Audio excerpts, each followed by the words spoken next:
April Fool's Day, 2013, was the day I jumped off the cliff.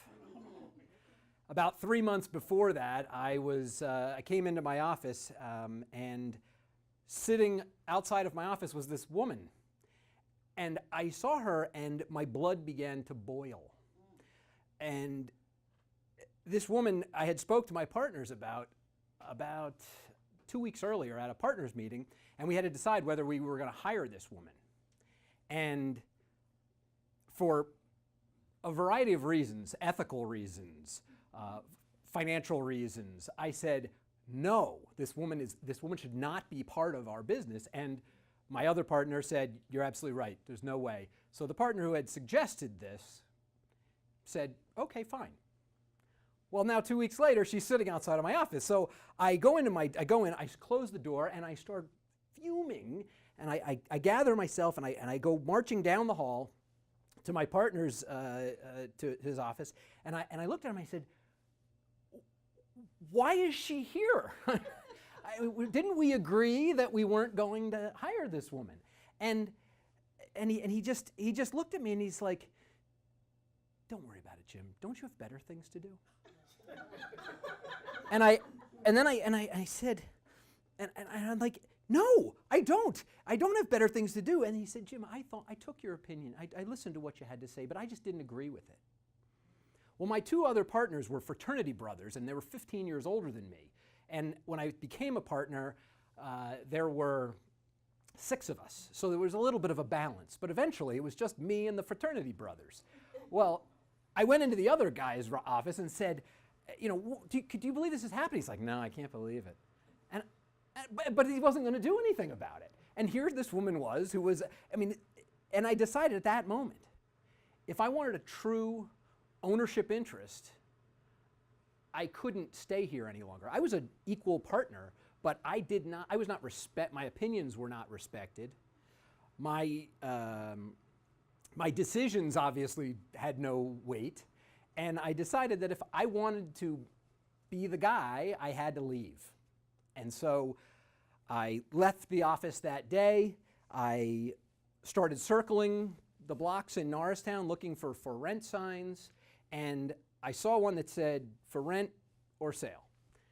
Little row home in Norristown, and I don't know how much you know about Norristown, but the good news about Norristown is you can buy yourself a row home for about the price of a luxury car.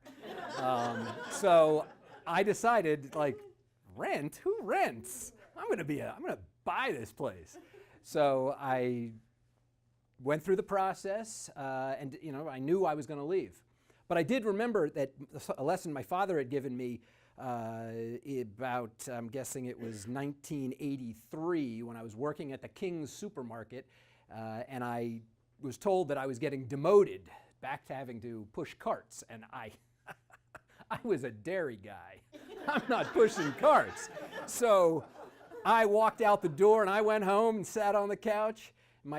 The phone rings, and my boss, George C. Scott, no joke, George C. Scott, he called, and my dad answered the phone, and my dad came in and said, Jim, did you quit? I'm like, yeah.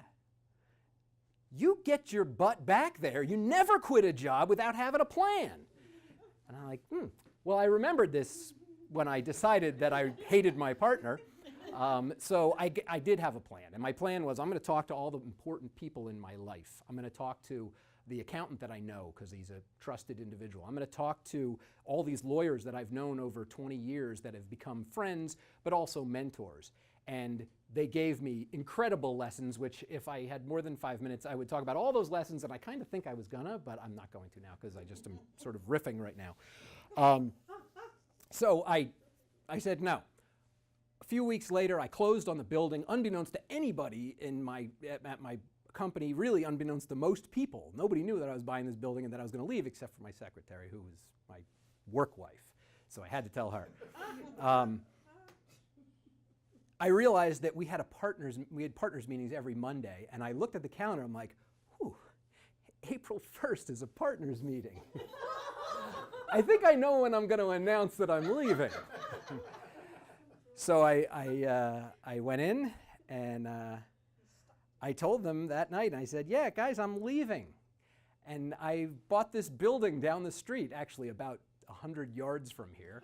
I bought this building and I'm leaving and I'm going to take all my clients with me. And they said, you are not leaving? I'm like, yeah, I'm leaving. This is not an April Fool's joke. I really am leaving.